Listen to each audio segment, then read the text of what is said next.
അങ്ങനെ ഇന്ന് ഏട്ടയുടെ ബർത്ത്ഡേ അന്ന് വൈകുന്നേരം നമ്മൾ മുന്നേ തന്നെ പ്ലാൻ ചെയ്താൽ ഒന്ന് വൈക്കത്തമ്പലത്തിൽ പോകാമെന്നുള്ളത്. അപ്പോൾ ഒരു 5 മണി 5:30 ഇപ്പോൾ നമ്മൾ ഇറങ്ങി കേട്ടോ. 5:30 അല്ല 6 മണിയാവാറ്, അത്ര ലേറ്റായി നമ്മൾ ഇറങ്ങിയിട്ട്. ഏട്ടൻ ജോലിയൊക്കെ കഴിഞ്ഞ് വരണമല്ലോ. അങ്ങനെ വന്ന് ഇറങ്ങി. അല്ലുക്കുഞ്ഞ് പോകുന്ന വഴിക്കാണ് നന്നായിട്ടൊന്ന് ഉറങ്ങിയായിരുന്നു കേട്ടോ. പിന്നെ ഉറക്കമൊക്കെ ഒരുവിധം എണീപ്പിച്ചിട്ടാണ് നമ്മളിത് അമ്പലത്തിലായിട്ട് കയറിയത് കേട്ടോ. അമ്പലത്തിന് ചുറ്റും ഇങ്ങനെ കുഞ്ഞു കുഞ്ഞു ആ ഒരു വിളക്കുകൾ കത്തിച്ച് വെച്ചേക്കുന്നു. നല്ല ഭംഗി അവിടെ നേരിട്ട് കാണാനായിട്ട്. അങ്ങനെ നമ്മൾ കൂവളമാലയൊക്കെ വാങ്ങിച്ചു തൊഴാൻ വേണ്ടി കയറാൻ പോവാണ്. പിന്നെ അമ്പലം നല്ല എവിടെ നിന്നായിക്കോട്ടെ, ഇവർക്ക് രണ്ടുപേർക്കും അടങ്ങി നിൽക്കുന്നൊരു സ്വഭാവം ഇല്ലാത്തത് കൊണ്ടിട്ട് കുഴപ്പമില്ല.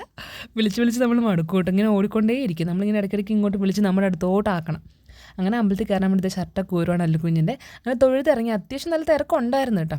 ഞങ്ങൾ ഞായറാഴ്ച നമ്മൾ ചൊവ്വാഴ്ചയായിട്ട് പോയത്. അപ്പം എന്നാലും തിരക്കുണ്ടായിരുന്നു കേട്ടോ. വർക്കിംഗ് ഡേ ആണെങ്കിലും ആൾക്കാരൊക്കെ അമ്പലത്തിൽ വരുമല്ലോ. അങ്ങനെ തൊഴുതിറങ്ങി. അപ്പം ഞാൻ ആ വിളക്കിൻ്റെ അടുത്തുനിന്ന് ഒരു വീഡിയോ എടുക്കാൻ പറഞ്ഞിട്ടുണ്ട്. നല്ല ഭംഗിയായിരുന്നു നേരിട്ട് കാണാനായിട്ട്. അങ്ങനെ അതൊക്കെ നമ്മൾ തൊഴുതു ഇറങ്ങി. പിന്നെ ഞാനും ഏട്ടയും കൂടെ ഒരു കുഞ്ഞു വീഡിയോ ഒക്കെ എടുത്തിട്ടോ. ഞാൻ ഏട്ടയ്ക്ക് ബർത്ത്ഡേക്ക് ഗിഫ്റ്റ് കൊടുത്ത ഷർട്ടാണ് ഇത്. പിന്നെ വൈക്കത്തമ്പലത്തിൽ നിന്ന് കിട്ടുന്നൊരു പ്രത്യേകതരം കുങ്കുമല്ലത്. ഒരുപാട് കളേഴ്സ് ഉള്ളത് ഈ കുങ്കുമം. എനിക്ക് പണ്ടും ഞാൻ എല്ലാ കളറും എടുത്ത് നെറ്റിയിടുമായിരുന്നു. ഇപ്പം അങ്ങനെ ഇടത്തില്ല. പണ്ട് ഇത്തിരി കുഞ്ഞായിരുന്ന സമയത്തൊക്കെ അങ്ങനെയൊക്കെ ഇടുമായിരുന്നു കേട്ടോ, മുന്നേ അമ്പലത്തിൽ പൊയ്ക്കൊണ്ടിരുന്നപ്പം. പിന്നെ നമ്മളങ്ങനെ ഒത്തിരി നേരമൊന്നും അമ്പലത്തിൽ നിന്നില്ല. തൊഴുതിട്ട് പെട്ടെന്ന് ഇറങ്ങി. കാര്യം നമുക്ക് കേക്ക് കട്ടിംഗ് ഒക്കെ പ്ലാൻ ചെയ്തിട്ടുണ്ട് വൈകുന്നേരത്തേക്ക്.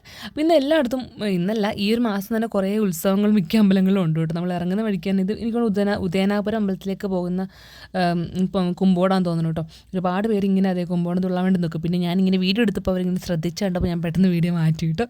അങ്ങനെ അതൊക്കെ ഇതിന് താലമൊക്കെ ഉണ്ട്. താലം, പിന്നെ ഈ വിളക്ക് വെച്ചേക്കുന്നത്, അങ്ങനെ കുറേ സ്ഥലങ്ങളിൽ ഇങ്ങനെ ഉത്സവമാണെന്ന് തോന്നുന്നു കേട്ടോ. അങ്ങനെ അതൊക്കെ കണ്ട് നമ്മൾ നേരെ വീട്ടിൽ വന്നപ്പോൾ ഏകദേശം ഒരു 8:30 കഴിഞ്ഞു കേട്ടോ.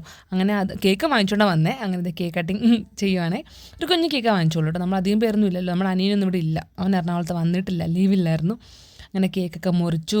മറ്റേ എന്തെന്നാ ബ്ലാക്ക് ഫോറസ്റ്റിൻ്റെ കേക്കായിരുന്നു. നമ്മളിവിടെ എപ്പോഴും എന്ത് ഫംഗ്ഷൻ ആയിക്കോട്ടെ നമ്മൾ കേക്ക് വാങ്ങുന്നത് ബ്ലാക്ക് ഫോറസ്റ്റ് ആയിരിക്കും കേട്ടോ. അങ്ങനെ എല്ലാവരും ഹാപ്പി അല്ലേ. കുഞ്ഞിൻ്റെ ചുറ്റും ഏറ്റവും കൂടുതൽ ഹാപ്പി അത് കേക്കിന് വേണ്ടി വെയിറ്റിംഗ് ആയിരുന്നു കേട്ടോ. അപ്പോൾ ഇതൊക്കെ എന്നിട്ട് നമ്മുടെ ബർത്ത്ഡേ വിശേഷങ്ങൾ. അപ്പോൾ നമുക്ക് വീണ്ടും അടുത്ത വീഡിയോ കാണാം.